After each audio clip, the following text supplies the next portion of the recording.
Hello and welcome back to another video. Today we're going to start with the first link between the Sunrise IDE and openMSX. Well, what do we need to do? We need to make sure that we can open our Sunrise IDE disk images we created in blueMSX and open them in openMSX. I'll first show you how the extensions list in openMSX looks right now without doing anything. This is our list. This is familiar. We made SD card with 512 megabytes on it for the mega flash ROM. And we have the IDE, our Sunrise IDE, but this one cannot read our Sunrise IDE we've created in blueMSX. What we need to do is create a new extension. We just have to build our own XML file. We have the IDE XML file. We're going to edit it and rename it. Copy it in the extensions list. We've already created two disk images and we placed them in a folder called IDE-Nextor. Since we've placed those files in that folder called IDE-Nextor, we're going to create an XML file that represents that folder. So let's us first find the IDE file in our program files. Let's find that IDE file. We have the C drive here. We go to program files, emulators, openMSX, share, extensions. And here we have the IDE file .xml. We're gonna open this one. I'm gonna close this folder. We're gonna edit this file, but the best thing to do is just first save as. We're going to the desktop and then MSXs, all files, IDE-Nextor.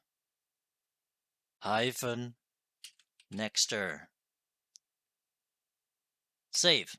We've created this file, but it misses all kinds of information and it's not correct. Sunrise IDE ATE, that's nice, but we're going to change it. We're going to call it Sunrise IDE Nextor 2.1.0. Manufacturer Sunrise. Okay. Release 1995. Yeah, okay. It's an external hard disk. That's also correct. Slot any. You could make it a fixed first slot. It's not really necessary. Now comes the most important part. We have the ROM and it's called file name IDE 250.dat. That's not what we want. That is a kernel you can use, but this kernel will not read our Sunrise IDE disk images. We used a special kernel emulator version in blueMSX, but in openMSX we do not use this version. One of the creators of openMSX doesn't really explain it, but recommends not to use it.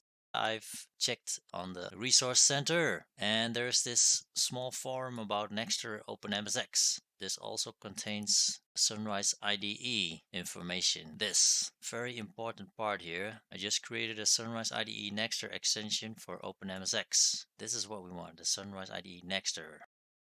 I copied the IDEX, that's what we did, and replaced the ROM with this one. And here's the kernel he uses. That's the one without the word emulator in it. We're going to use this file, copy this, and we're going to place that here. That's the file name. This file is already in the extensions files in the openMSX system, so it will directly detect it. We have this SHA. It's a special address. You need to have this correct to make it work. We copy this address. Again, Ctrl C. And we can remove these two. The backwards compatibility, we don't have to worry about that. We copy it in this one between, the bigger than sign and the smaller than sign. Paste. We have two images. We have a master image and a slave image. I've created both images in my videos. In part 4, I created the disk images. Now that we've placed this one and this one, we need to find the correct file names. I still have them here. We've created these files. I want to make sure that no data is lost, so I'll create a folder called backup. Go inside and copy these here.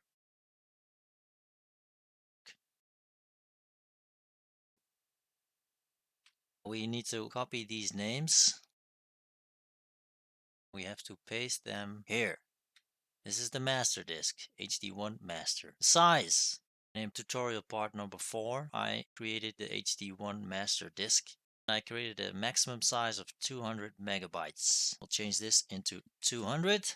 The same we have to do for the slave. In openMSX, they use IDE CD-ROM as a slave drive, but we're using a hard disk, so we have to change that to HD. File name. We copy this line. That's the easiest. At the same height. Now we copy the slave file name. Copy, and I'll do it this way. Paste. Size, also 200 megabytes. Copy this line. Do it completely like this. Enter. Paste. This should be the program. Save. Now we need to copy this new file into the extensions folder. Close the C drive. Go and type C. Program files, emulators, openMSX, share, extensions. Here we have the IDE. And now we're going to copy this one there. Continue, and it will ask for permission again, Yes. Okay, now it's in here. We have an extra IDE, and this one should be able to read our blueMSX hard disks straight away. If it's not going to work, then I've forgotten something. Close this one. IDE Nextor. System ROMs. Extensions. Here we have those Nextor Sunrise IDE. We use this one in the blueMSX environment. In part 4 of my tutorials, we're going to use this one. This is the one I've entered here. I can close this one. Close this one. We can close this one. I'm gonna close this one. Close this one too. Now let's see what happens. Open openMSX catapult. It doesn't see it because we have to find it. We do test MSX hardware, this configuration program that it looks for all machines and extensions. There's our IDE Nextor. Done. Here it is. We've created this one. Now let's see. Does it actually work? Fingers crossed. Let's go.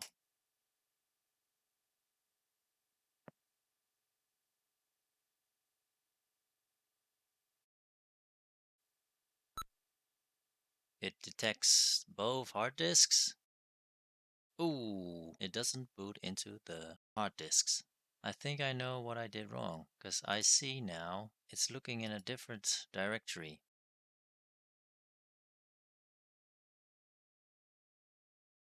We need to go to Documents.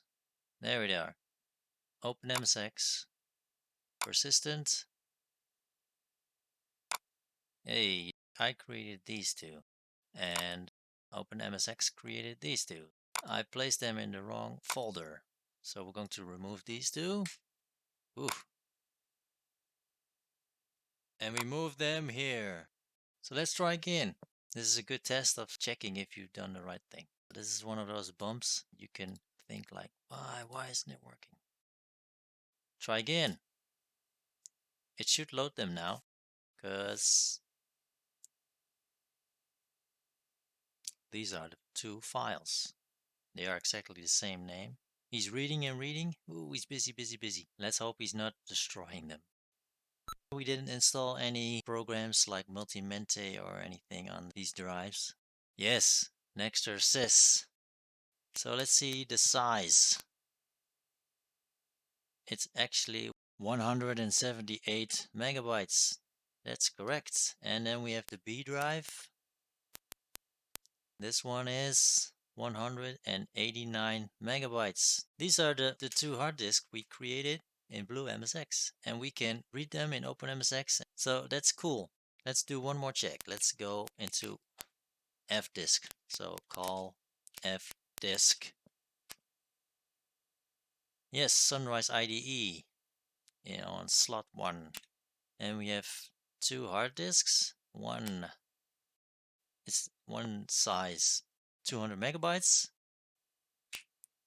and we do S because we have 3 partitions. We created a FAT16 175 megabytes, FAT12 60 megabytes, and the 9000K partition. Yes, it works. This is the missing link for some people. For me, it was a very important one because this was something I was looking for a long time, since I'm using these hard disk images on the blueMSX, and I was really struggling to find a way to get this running in openMSX. That's it for this video. The next step is open both in one machine. That's for the next episode. Bye!